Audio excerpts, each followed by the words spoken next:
Thank you for being here. I'm excited to get going with you and continue our series called All In.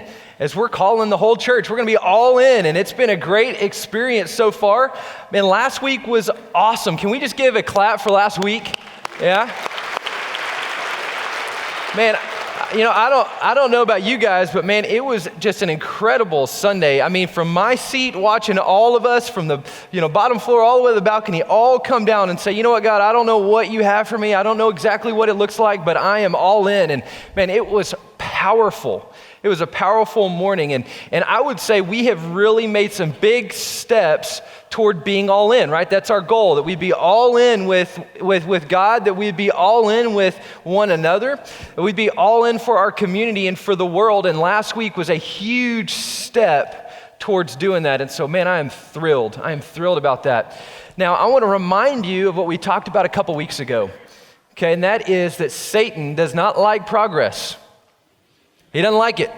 He doesn't like it one bit. And so today, the question I want to talk about is, knowing that Satan does not like progress, how then do we maintain our growth? How do we maintain the momentum? How do we maintain the energy that we have? And so in other words, how do I keep taking another step toward God? How do I take another step to one another? How do I take another step for our community and for the world? And so that's what we're going to be addressing today, is how do we progress knowing that Satan is coming after us and that our opposition is not flesh, but is of the Spirit, is Spirit. Okay, and so if you have a Bible, I hope you do. You should go ahead and turn with me to Nehemiah chapter 4. We're going to be in Nehemiah chapter 4 this morning.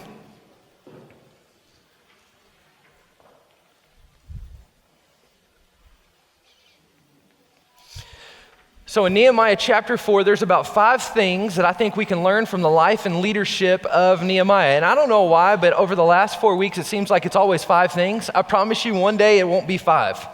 It'll be shorter, okay? But today it's 5, so you're going to have to hang in there with me, okay? There's 5 things that I think that Nehemiah helps us answer that question, is how do we progress in the midst of opposition? And here's the first one. You ready? Here's the first one. We got to know our enemy. Right, you got to know our enemy. In his book, The Art of War, anybody read that book, The Art of War? Well, like a few of you. Okay, great. The Art of War. So Sun Tzu, he wrote this. He says, if you know the enemy and you know yourself, you need not fear the result of 100 battles. If you know yourself but not the enemy, for every victory gained, you will also suffer defeat. If you know neither your enemy nor yourself, hear this, you will succumb in every battle. Church, we've got to know our enemy. We got to know who he is. We got to know his tendencies. And I think one of the dangers in the Christian life is that we forget who he actually is. Right? Sometimes we can make politicians our enemies. Sometimes we can make the culture our enemies. Sometimes we can make change and innovation our enemy. And we're going to talk about this in a couple of weeks, but sometimes we can even make one another our enemy. And I want you to hear me very carefully. All of those things can be threats to the advancement of his kingdom, but those things are not our enemy. Hear me. Those things are not our enemy. Satan is our enemy. He is our opposition, and he would love nothing more than to rob you of your joy, to rob us of our growth and our momentum as we seek to be all in and we take those steps to be all in. Listen, he wants to kill, steal, and destroy, right? That's who he is.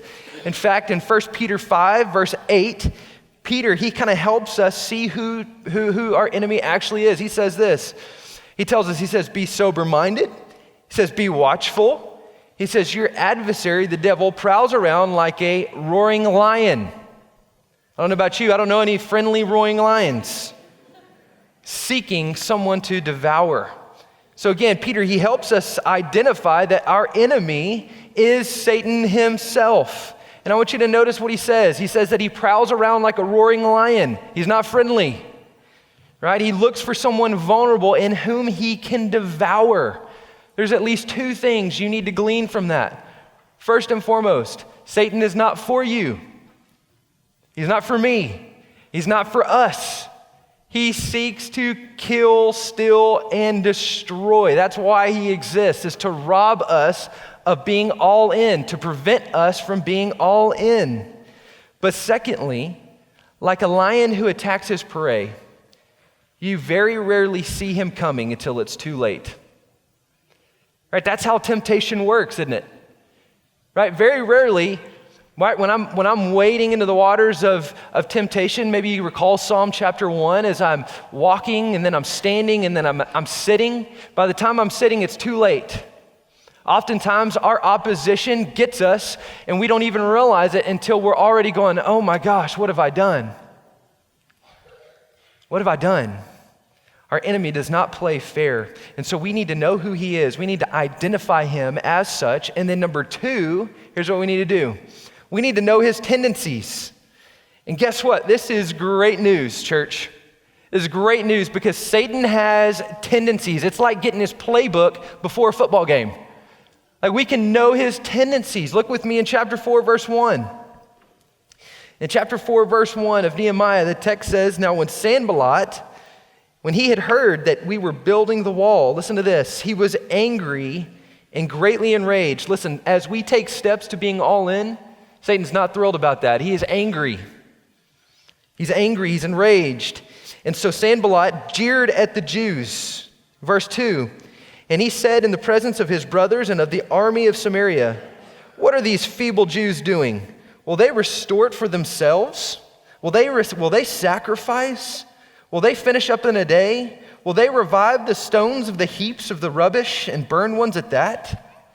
Essentially what he's saying here is he gathers up all of the army of Samaria, he gathers up his thugs, and they all come there, and then he verbally assaults them in front of all of these people. That's what Satan does, doesn't he? Right? He publicly humiliates them, thinking like, hey, if I can humiliate them in front of their peers, if I can humiliate them in front of this great crowd, well, maybe that will distort God's mission in their life. Maybe that will divert them from building the wall. And if that's not enough, then Tobiah weighs in. Look there in verse 3. It says, Tobiah the Ammonite was beside him. And he says this, he goes, yes, what are they building? If a fox goes up on that wall, it'll break down their wall. What's he doing?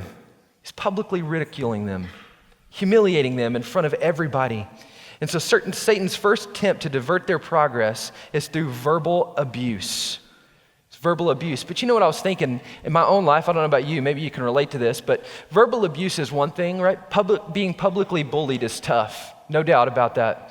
But I think sometimes a more effective strategy that Satan uses is not public humiliation, but it's the mind game.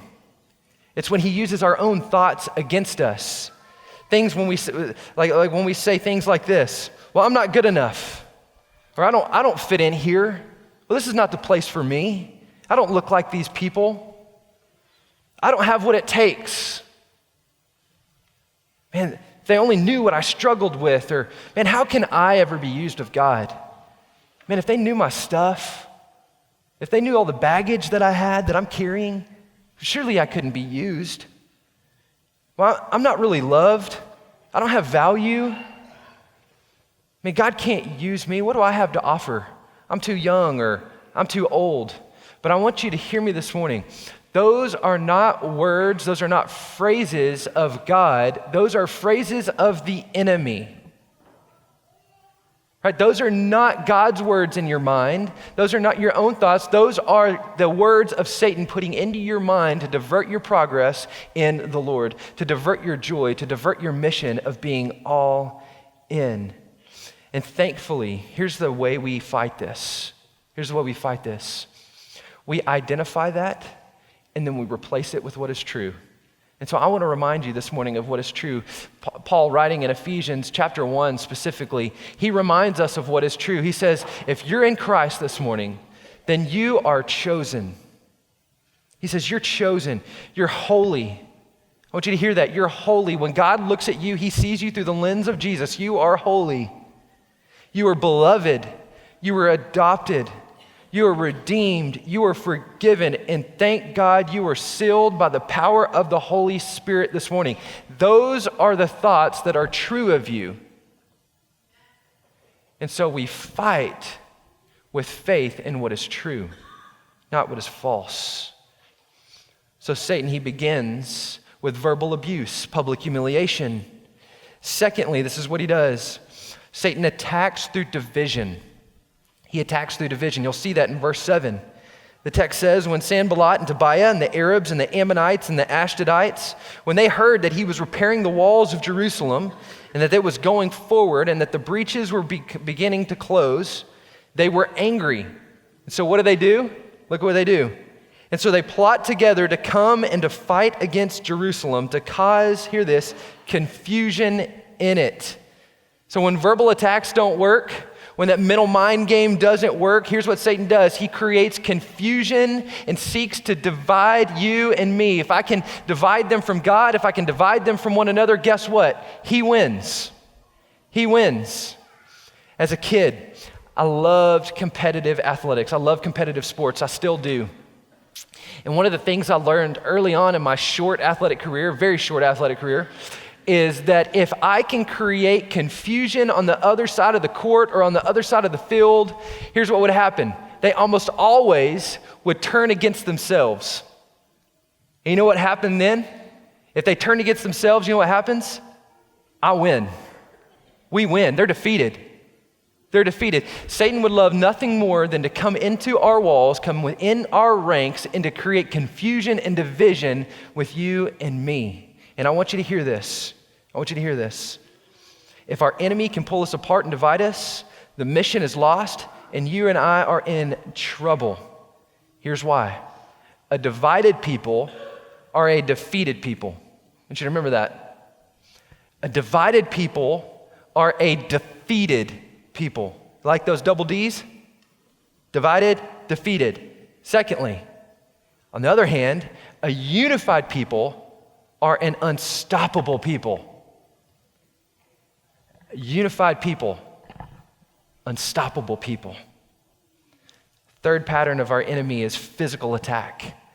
Right? So he goes verbal abuse, public humiliation, division, and then what does he do? Then he moves to physical attack. You see that in verse 10. Look with me there. It says, in Judah, it was said that the strength of those who bear the burdens of failing, there is too much rubble. Oh, there's too much work to be done. So they said, by ourselves, we will not be able to rebuild the wall. And our enemy said, oh, they will not know, or they will not see us coming until we step in and we kill them and we stop the work. So when the work got hard, when the rubble seemed too much, they became tired, success seemed out of reach, here's what happens. The enemy moves into attack. Enemy moves into attack. I don't know about you, but I am most vulnerable to the enemy when I am tired, when I'm overwhelmed, and I am stressed out. How many of y'all did I just describe? Right, I know. We're vulnerable. We are the most vulnerable when we are tired, when we're overwhelmed with life, when we're exhausted. That's when the enemy, remember, he's a roaring lion seeking someone to devour, right? A roaring lion doesn't come after the fastest one in the pack. He comes after the slowest one in the pack who's tired and overwhelmed and exhausted with life. Listen, if that is you and I'm describing you, then you are vulnerable to the enemy. You're vulnerable, and guess what? He knows it. He knows it. When we are spread thin, we open ourselves up to the attacks of the enemy, which is all the more reason why we listen to the words of Jesus in John 15 when he said, abide in me, walk in me, remain in me. Matthew 11:28, come to me all who are weary and burdened, and I will give you rest. Why? Because Jesus knows that when we're at our most vulnerable, we are leaving ourselves open to the enemy's attack. And if that's not enough, look in verse 12. In verse 12, it says this, that at the time, the Jews who lived near them came from all directions, and listen to this, they said to him 10 times. These folks are persistent. They're persistent. Here's what they said. Oh, but you must return to us. You must return to us. Listen, I'm telling you, our enemy, he doesn't fight fair. He will use your friends. He will use your loved ones. He will use all of those who are around you who are not engaged in the mission, who are not all in, to say, hey, that's dangerous. Hey, be careful. Hey, it might cost you your life. Hey, it might cost you your finances. Hey, it might cost you your time. Hey, watch out. Satan may even use folks in your life groups, in your Sunday school classes, all to say, hey, man, I don't know about these changes, man. It's tough. It's scary. I don't know about that. Hey, we better watch out. But why is Satan doing that? Remember, a couple weeks ago, we talked about this.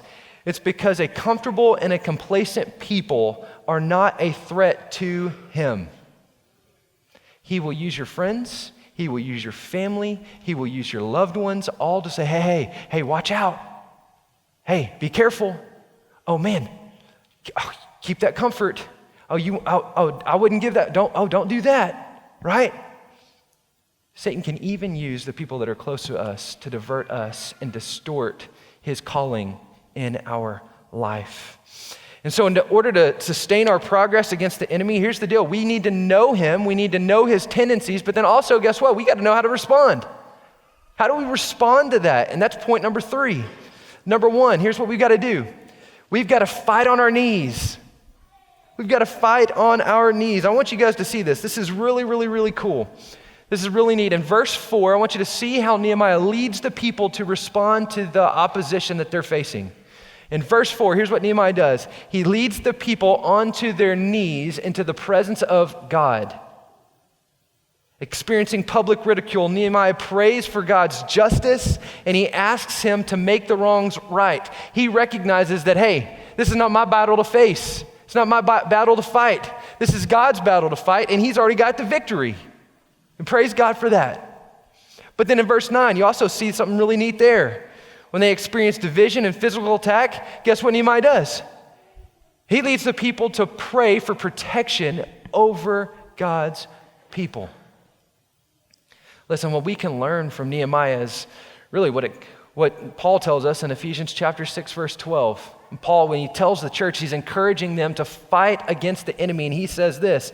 He says, we don't wrestle with flesh and blood, but against rulers, against the authorities, against the cosmic powers over this present darkness, against spiritual forces of evil in the heavenly places. I'm telling you, I said it before, I'll tell you now, we are not fighting flesh, but we are fighting spiritual forces.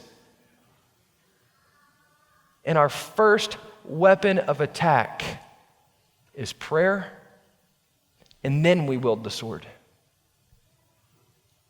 Sword doesn't do much for a spiritual battle, but prayer can transform the battle.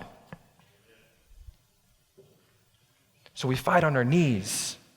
We want to continue to experience progress. We've got to fight on our knees, but also when it gets hard, we can't forget our why.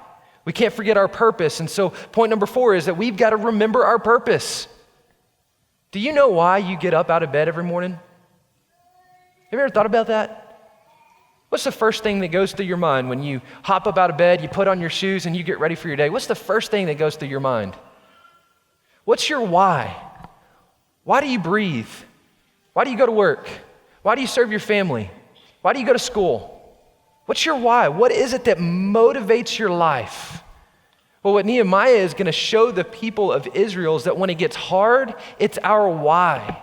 It's our purpose that drives our momentum. It's our purpose that drives us to take that next step, right? It's our purpose that drives us to get up early, an extra 30 minutes early to spend time in the Word. On those mornings when you're in Leviticus and you're going, man, I don't even know what we're talking about anymore. Right? It's our purpose that drives us to flip the page and say, okay, God, I'm just going to trust you. It's our purpose that drives us across the street to say, you know what, today's going to be the day where I'm going to share my faith with that coworker who I know is far from God. Right? It's our purpose that drives us. And Nehemiah, he reminds the people in verse 14 of their purpose. Look with me in verse 14. Nehemiah says, I looked up And I arose and I said to the nobles and to the officials and to the rest of the people, listen to what he says. He says, do not be afraid of them. Why? He says, remember the Lord who is great and awesome, and hear this, and fight for your brothers, fight for your sons, fight for your wives, your daughters, and your homes. Notice what Nehemiah does. He says your purpose is not about you, it's about them. You guys see that? Our why, fundamental, our purpose for life, if you're a Christian in this room, your purpose, your fundamental mission, what your mission statement ought to be is to glorify God as I seek to help others come to know Jesus, serve Jesus, and share Jesus. That's why it's our mission statement. How great is that? You don't have to ask the question, what is my why? We gave it to you. Right? Like, isn't that great? Isn't that great? You know, in John chapter 17, one of my favorite chapters in the entire Bible, it's the high priestly prayer. I love it. It's beautiful. It's because Jesus is praying for his people, current day, modern day, and then it's him praying for all of those who are going to come to know Christ. And he prays three things. It's a beautiful prayer. You know what he prays? He prays that all of his followers would be one with him, that they would be one with each other. See where I'm going with this? That they would be one for the community and one for the world. Listen, our purpose statement, our mission statement, why First Baptist Belton exists, is so that everyone, all generations, all people would come to know Jesus, be one with him, be reconciled with him. You're in this room. Your purpose is to help all generations come to know him, to be reconciled in a right relationship with him. So when you go to work, what's your purpose? To see that all generations come to know him. When you're at home, what's your purpose? To see that your kids, your grandkids, your great-grandkids come to know him. And then secondly, we're going to see all generations come to serve him, to be one with each other, to know the one another, to serve one another. In this room, we want us to be one with each other. And then thirdly, that we would be one for the world. Jesus says that our unity, our oneness, brings credibility to the gospel.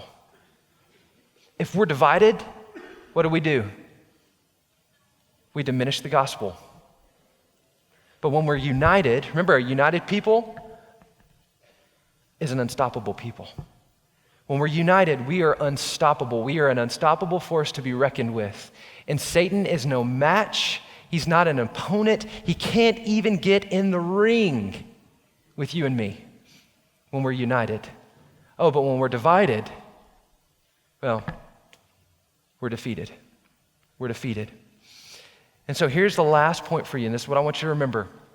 I want you to remember, in the fight to say, I'm all in the fight to take another step toward God, another step toward one another, another step for the community, and another step for the world, here's what I want you to remember. We are not alone. Isn't that great? You're not alone. Listen, I don't know what it is about, I don't know what's going on in our culture right now, but loneliness, I don't know if there's ever been, if you look at statistics right now, all statistics say that we are the most connected people on the face of the planet. In all of history, we're the most connected people. And yet at the same time, statistics say that we are also the most lonely people. How in the world does that make any sense? Does that make any sense to you? There's a great book, a guy named Robert Putnam. He wrote this book and he says, he talks, the title of the book is called Bowling Alone. And he said, he diagnoses this problem. He says, listen, we've got a culture who's never been so connected with our phones. God help those things, right? We've been so connected, and yet at the same time, we are so alone. And I want to remind you this morning that no matter how lonely you feel, you are not alone. You're not alone. And here's the reason why. I want you to see it in verse 15. Verse 15 says, when our enemies heard that it was known to us, and listen to this, get this is great, that God had frustrated the opponent's plan, we all returned to the wall, each to his work. Listen, Satan only thinks that he's going to divide us. He thinks that he can breed confusion amongst us, and guess what? All the while, God's working behind the scenes to confuse and divert him, to frustrate his plans. Listen, I'm telling you, you are not alone in your fight to be all in.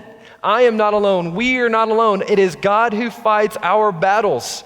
It's not your fight. Christ fought that battle for you on the cross. When he went to Calvary, he said, I am fighting your battle today in this room. Your battle, your battle, your battle, your battle, your battle. My battle was fought on Calvary for me, where Jesus went to the cross, died the death that I deserved so that I may have life. And guess what? The veil was broken. Holy Spirit's poured out so that you would never be alone. That you would never have to fight a single battle on your own. And so when, man, you are frustrated with your kids, and listen, I understand. You're not alone. When you're at work, and man, you're just battling, you're frustrated, and you're going, man, I don't even know what I'm doing anymore. I don't even know if I love this job. I'm frustrated with my boss or my coworkers. You're not alone. Man, when you're scared to death to share the gospel, to have the faith to go across the room and share the gospel with a stranger, you're not alone. When you're in the hospital room and your life is in question, you're not alone. When a loved one passes away, you're not alone. There's no matter what you go through on this earth, you are not alone, for God is with you. Jesus is our Emmanuel. And while he went to the Father, he gave us his Spirit so we would never, ever have to be alone again. We are not alone. And so when it gets hard, and it will, when doubt seems to creep in, exhaustion tries to overwhelm, here's what we're going to say. We talked about this a couple weeks ago, but man, this is just so good. I can't not repeat it again. Here's what we're going to do. We're going to look at Satan and look him right in the eye and say, Satan, you have no right. You have no claim. You have no portion over my life. You don't have it. It's Christ's. He's got claim over my life. He's got portion over my life. He's all that I need. You don't have it, Satan. And you don't have it over my home. You don't have it over my kids, over my wife. You don't have it over this community. You don't have it over this world. You don't have it over this church. Satan, you have no right. You have no claim. And you have no portion here. Anybody ever feel sorry for Satan? He's fighting it. Come on. He's got nothing on you. He's got nothing on me. Literally, he is fighting a battle that has already been won. And that is yours to have this morning. It's mine to have this morning. That's ours to have this morning. And if you've never said yes to him, and you know what? You are alone. And you're saying, you know what, man, I've never said yes to Jesus. I've never asked him into my heart. I am alone because I don't have his Spirit. Well, you know what? Today I would love nothing more than to have the opportunity to walk you through what it means to have a relationship with Jesus. I promise you, you will never look back. You will never look back. We can baptize you in front of this great congregation as we celebrate you. You will never look back. I promise you. And you know what else? You'll also never be alone. You'll never be alone.